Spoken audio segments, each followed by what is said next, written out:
Baik, Assalamualaikum warahmatullahi wabarakatuh. Perkenalkan, nama saya Muhammad Nopal dari program studi pendidikan Pancasila dan Kewarganegaraan dengan NIM A1A32573. Sini saya akan membacakan tentang resume saya tentang bab 7, lingkungan hidup, energi, dan pemanasan global. Pertama, pendahuluan. Sektor energi merupakan sektor yang penting di Indonesia karena selain sebagai penggerak pertumbuhan ekonomi dalam negeri, juga sebagai komoditif ekspor. Tetapi pertumbuhan perekonomian ini juga dapat membawa dampak yang negatif bagi sumber daya alam seperti air, udara, dan tanah. Dampak negatif tersebut dapat berupa pencemaran sebagai akibat dari penggunaan energi. Penggunaan energi dapat mencemarkan lingkungan karena adanya limbah padat, limbah cair, dan polutan akibat emisi dari pembakaran energi fosil seperti partikel SO2, NOx, dan karbon dioksida atau CO2. Kedua, pemanfaatan energi di Indonesia.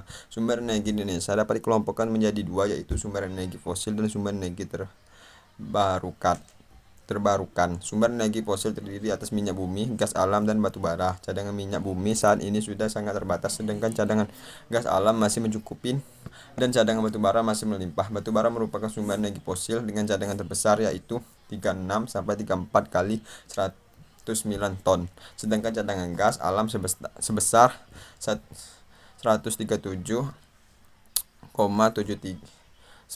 TSCF atau tera standar cubic feet, dan minyak bumi sebesar 9,09 kali 109 SBM atau setara barel minyak. Sedangkan energi terbaru dapat berupa energi air, geothermal, energi angin, dan energi matahari. Tetapi yang sampai saat ini sudah dikembangkan secara komersial hanya energi air dan geothermal. Cadangan energi terbaru dinyatakan dalam GUE yang merupakan kapasitas pasang yang mampu untuk dikembangkan cadangan energi air sebesar 75,62 GW dan geothermal sebesar 16,10 GW.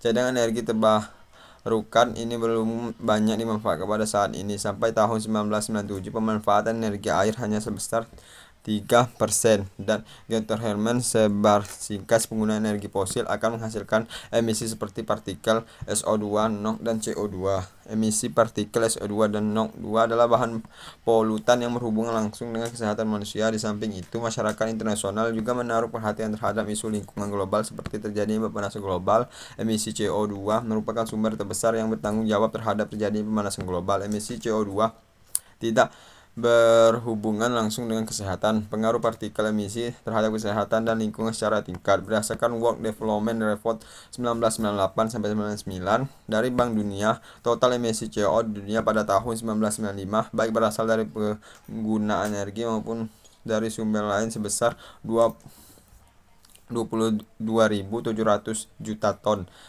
Negara yang mempunyai emisi CO2 terbesar adalah Amerika Serikat, yaitu sebesar 5.468 juta ton atau sebesar 24,1% dari total emisi CO2 di dunia. Sedangkan Indonesia mempunyai emisi sebesar 29 juta ton atau sebesar 1,3% dari total emisi CO2 di dunia. Pada gambar 4 ditampilkan emisi CO2 dari negara-negara yang dipilih. Meskipun Indonesia belum mempunyai kewajiban untuk mengurangi emisi CO2 ini, namun sebagai anggota masyarakat global, Indonesia turut serta berinisiatif melakukan studi dan membuat strategi untuk menguraikannya. Ketiga, pemanasan global. Efek rumah kaca adalah proses masuknya radiasi dari sinar matahari, dan karena ada GRK, maka radiasi tersebut terjebak di dalam atmosfer sehingga menaikkan suhu permukaan bumi. GRK inilah yang menyerap gelombang panas dari sinar matahari yang dipancarkan bumi. GRK yang penting ialah CO2, menta C atau CH4, nitrous oxide, N2O, chlorofluorokarbon atau CFC yang dapat dibagi menjadi dua, yaitu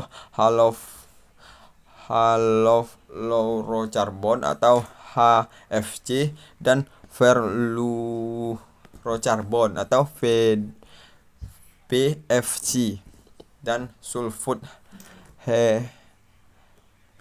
fluoride atau SF6. Sumbangan terjadinya pemanasan global yang terbesar adalah CO2 sebesar 61%, diikuti oleh CH4 sebesar 15%, CFC sebesar 12%, N2O sebesar 4% dan sumber lain sebesar 8%.